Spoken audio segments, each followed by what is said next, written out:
अस्सलामुअलैकुम वरहमतुल्लाह। हज़रत मालिक बिन दिनार रहमतुल्लाह अलैह फरमाते हैं, मैं एक बच्चे के पास से गुजरा। वो मिट्टी के साथ खेल रहा था और इस दौरान कभी वो हंसना शुरू कर देता और कभी रोने लग जाता था। मैंने इरादा किया कि इसे सलाम करूं तो मेरे नफ्स ने मुझे मना किया। मैंने कहा, ए नफ्स, नबी करीम सल्लल्लाहु अलैहि वसल्लम बच्चों और बड़ों को सलाम किया करते थे। फिर मैंने उसे सलाम किया तो उसने कहा, वालेकुम अस्सलाम व रहमतुल्लाह ए मालिक। मैंने कहा, आपने मुझे कैसे पहचाना? उसने कहा, आलम मलकूत में मेरी रूह ने आपकी रूह से मुलाकात की थी तो उसने मुझे पहचान करवा दी। जो जिंदा है और उसे कभी मौत नहीं आएगी। मैंने कहा, नफ्स और अक्ल में क्या फ़र्क है? उसने जवाब दिया, नफ्स वो है जिसने आपको सलाम करने से मना किया और अक्ल वो है जिसने आपको सलाम करने पर उभारा।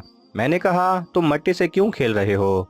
उसने कहा, मैं मिट्टी से इसलिए खेल रहा हूँ कि हम इसी से पैदा हुए और इसी की तरफ लौट कर जाएंगे। मैंने कहा, तुम कभी रोते और कभी हंसते क्यों हो? उसने कहा, जब मुझे अपने रब का अजाब याद आता है तो मैं रोना शुरू कर देता हूँ और जब मुझे उसकी रहमत याद आती है तो मैं हंसने लगता हूँ। मैंने कहा, ऐ मेरे बच्चे, तुम्हारे नामा अमाल में तो कोई गुनाह नहीं जिसकी वजह से तुम रो, क्योंकि तुम तो मुकल्लफ ही नहीं हो। उसने कहा, आप ऐसी बात ना करें, क्योंकि मैंने अपनी वालदा को देखा है कि वो बड़ी लकड़ियों को छोटी लकड़ियों के जरिए ही जलाती हैं। अगर आपको ये वीडियो पसंद आए तो इसे लाइक और शेयर कीजिए। किसी भी किस्म के सवाल और इजहार राय की खातिर कमेंट्स कीजिए और मज़ीद ऐसे दिलचस्प वीडियोस देखने के लिए हमारे चैनल को सब्सक्राइब करें और साथ में बने बेल आइकन पर लाजमी क्लिक करें।